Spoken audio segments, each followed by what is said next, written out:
So we've been talking about Octopath Traveler for a little while now. It's been out for roughly 3 weeks or so, coming out on July 13th.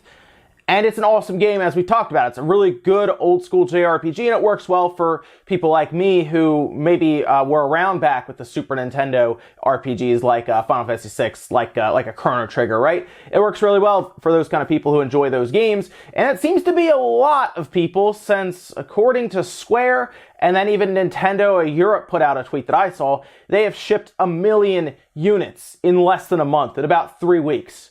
That's very, very fast for a game like Octopath Traveler. See, JRPGs don't usually sell crazy amounts. It takes a while to at least get there, as we saw recently. Xenoblade Chronicles 2, well, that just recently crossed 1.42 million units sold as Nintendo updated their financial results, and Octopath Traveler looks to be running that down in a hurry. Now, this is, of course, ship numbers, but as we see in Japan, they can't seem to ship enough of them out there, and they're doing a big restock here apparently in about 2 weeks. I'm sure it'll sell out again. We'll actually see those on the Media Create sales charts probably towards the end of August, in like that 3rd or 4th week. We'll see what kind of numbers they actually shipped out there. And honestly, Octopath Traveler getting the 2 to 3 million units by the end of the year when it goes through a holiday where it'll probably be a pretty popular game still on the Switch, I could see it. I could see it getting the 3 to 4 million in its lifetime, and for a Japanese RPG, that's very good. I mean, we just celebrated Persona 5 crossing 2 million units sold. Now, of course, that's a mature rated game, so already they have a harder time because they can't sell to a younger audience straight up in a store as they need their parents to buy it for them. But still, a JRPG like this selling this quickly, it's pretty cool. So what can we take from this? Well, one, JRPGs are certainly not dying off or becoming extinct, especially one as traditional as Octopath Traveler able to sell like this in 2018. It's pretty cool because this should show that if you actually put in the time, the effort, the work, and you don't try to get over on your customer like we see with so many games with microtransactions, etc., you can be successful just from a game selling on its own without needing that games as a service style game. This is a straight up single player, as traditional a game as you can get as a JRPG. I mean, they didn't even try to go for anything crazy visually, right? I like the visuals of it, but let's be real. It's not like, something crazy like how Battlefront 2 looks, but that looks almost like, the Star Wars movies. No, this is an Unreal Engine 4, a very creative way to use Unreal Engine 4, by the way, just like a bitmap looking game. It's a very old school looking game, but it's just doing so well. So Square Enix has to take notice of this. This is insane, right? They have a division that's specifically developed for the Switch, so this isn't on anything else. It's all the Switch user base holding this game up. Square Enix has to look at this and say, oh, okay, well, it looks like the Switch user base likes RPGs.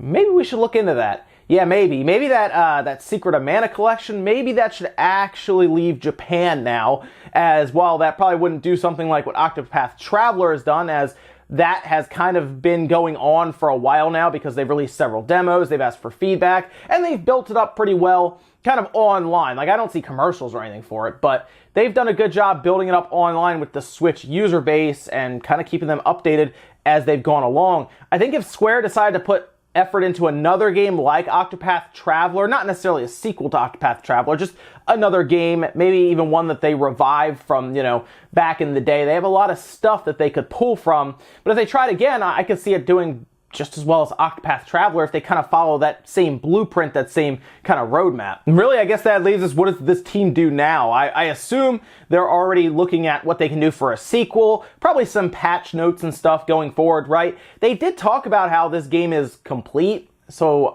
they said there really isn't going to be any DLC or anything. I think now fans are probably wanting DLC because the game itself is pretty long and packed with content, but it sounded like when they were leading up to its release, this game is as complete as they want it to be, and they don't really care to add more stuff to it.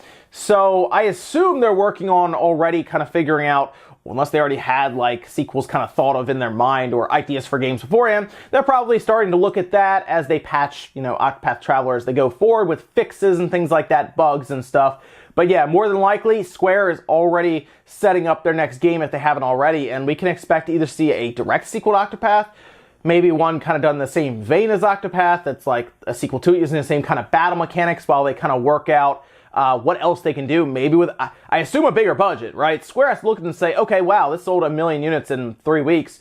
Let's double down. Let's get more going here. Let's hire more staff. Let's give them a bigger budget. Let's make a bigger game. That is what I'm really hoping this leads to. And I hope it leads to Square realizing that they can get older RPGs, bring them up to 2018, spend some time on them, make it actually a good game in 2018. And they can do that. They can take that risk, if you want to call it a risk anymore, and actually sell well. But yes, Octopath Traveler is a roaring success. 1 million units shipped already in less than a month. And we'll just see where it goes from here. Can it get to 3 or 4 million units sold? I think it can. And honestly, what that shows is that JRPGs are just very healthy even in 2018, like seriously, it's been so long since we've had a game like this from the Super Nintendo to now, and it's cool to see that the audience that I guess liked it on the Super Nintendo is still around today, and there's probably a younger audience that's really getting into this kind of game for the first time. It's just really cool to see that JRPGs that look this way, that play this way, still have a place in gaming. Let me know what you guys think about Octopath Traveler crossing 1 million units at this point. Where do you think the team goes from here? Do you think they go back on their word and do DLC for this? I mean, I would assume they just rather work on another game and kind of push forward.